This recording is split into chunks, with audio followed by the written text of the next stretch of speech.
Thanks for joining us today, Junior. No problem, no problem. I'm going to start off by asking you a question based around performance. So from your perspective, what does high performance mean to you?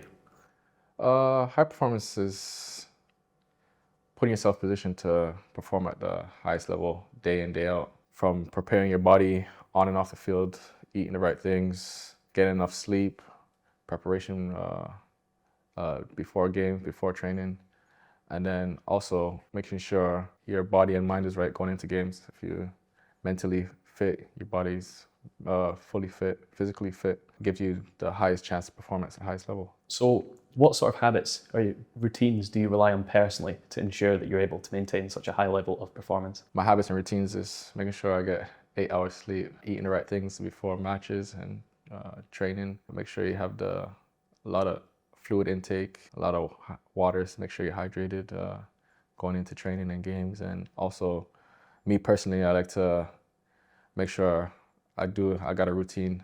I picked up a few injuries, so to do my injury prevention routines before training, stretching, massage work, strength work, and just to make sure you're feeling good and your body's good. So for me, I was saying that once you feel good, you play good. So every individual has their own routine, and they figure it out during time of their career, and they know their body best. So for me, I like to stick to my routines and make sure I'm ready to perform. And how long did it take you to figure out your routine personally? When you're young, you understand, you don't understand your body as much as later on in your career. So for me, I'll say till around the age 24, 25, then you know your body and what you need, your stretching routines and your gym routines and recovery routines. So I would say for me, 24, 25, but different players might know what's better for them early on in their career. So obviously throughout your career, there's been a number of sort of different setbacks. How do you personally stay motivated during times of difficulty? You have to be mentally strong, especially in this game. So, and I'm lucky I have a lot of good people around me, family and friends, to keep me motivated and help me when times are tough.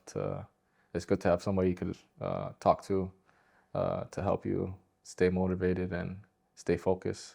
And I'm lucky enough that I had a good family and friends around me to keep me level-headed, and especially when I'm not performing or I'm injured, someone I could just talk to and share information and get good feedback, good honest, positive feedback. So also you have to work on your craft. Like if you're not performing and you're finding things difficult, go back to the basics.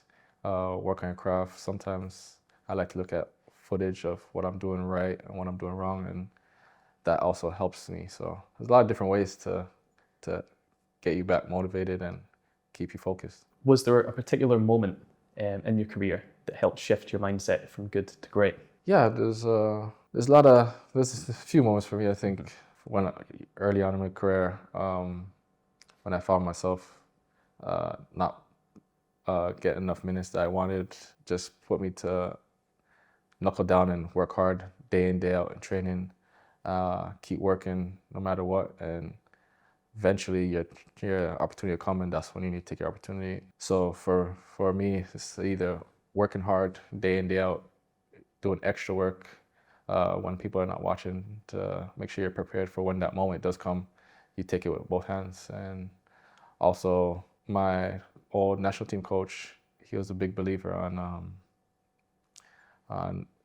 performing at a high level and doing everything he can. And he really mentored me and also gave me a few books about leadership, which shift your mentality to bring yourself and your mindset into games and into training. So football is obviously a team sport.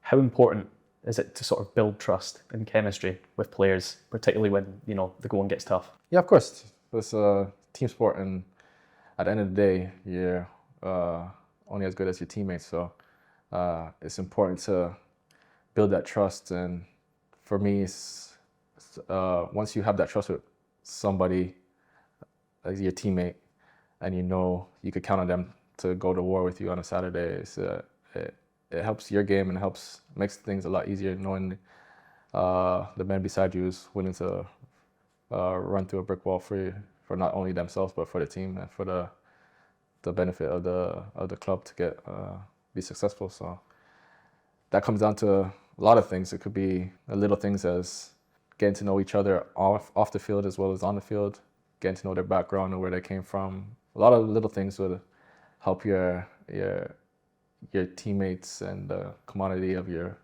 peers to trust one another, and it shows and it elevates you onto the field.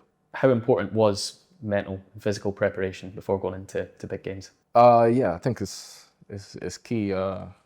Once you're mentally prepared and physically prepared, it makes it a lot easier on Saturdays going in. So whether that's you're mentally ready, getting enough sleep, making sure you do your homework on the opposition.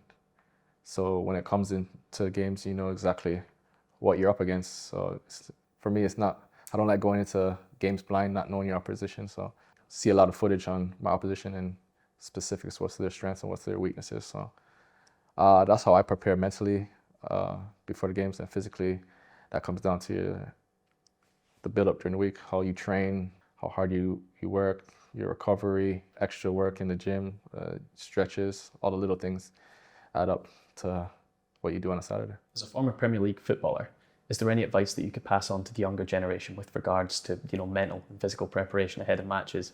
Advice, I would say, always work on your craft. No matter how old you are, you can never stop learning. So also, it's important to always put in the extra work and ask for advice, ask for feedback, either if it's negative feedback or positive feedback. It's all accountable. So for me, I'll say work hard, work on your craft.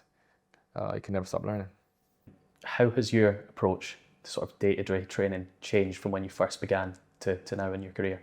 As I'm getting older, I need extra time in the gym to get ready for training. So I say as I later on in the career, I really focus on preparation in the gym, make sure I do my routine to injury prevention that comes with a lot of stretching, gym work, weights, and preparing my body right. So I think that's one thing I tweaked later on in my career.